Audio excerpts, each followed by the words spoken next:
जिस बंदे की जेब में पैसे हैं कुर्बानी उस पर वाजिब है, उसके अब्बा जी पर वाजिब नहीं। अगर अब्बा जी के पास अलग पैसे हैं तो अब्बा जी पर कुर्बानी वाजिब होगी। हाँ, अगर आपकी जेब इजाजत देती है तो आप 3 कुर्बानियां खरीदें या बड़े जानवर में 3 हिस्से डालें।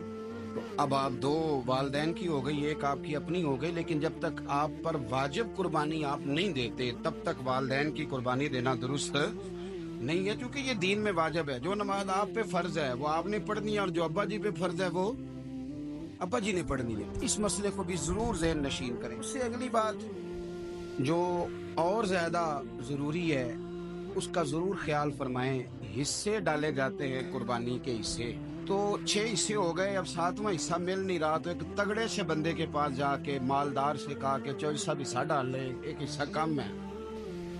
चौधरी साहब कहने लगे कि मैंने तो पहले भी 4 बकरे लिए हुए हैं, तो चलो अगर तुम कहते हो तो चलो बड़ा गोश्त आ जाएगा, टिक्के ही बना लेंगे, चलो बड़ा गोश्त भी 10 किलो आ जाएगा, तो कबाब के लिए रख लेंगे, चलो रख लो हिस्सा। अब 6 बंदों की नियत कुर्बानी की, 7वें की गोश्त की, उसकी नियत कुर्बानी की, पिछले 6 की भी कुर्बानी नहीं होगी, वो भी गए काम से। आप इस बात को समझें कि कुर्बानी का मतलब यह है कि खालिस अल्लाह की रज़ा के लिए मखसूस वक्त में मखसूस जानवर ज़िबा करना।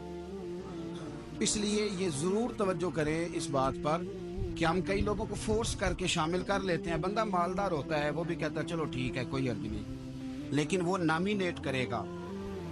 अगर उसने अपनी कुर्बानी रख लिया तो फिर वो बताएगा ये कुर्बानी किसकी है, वालदैन की है, किसकी है।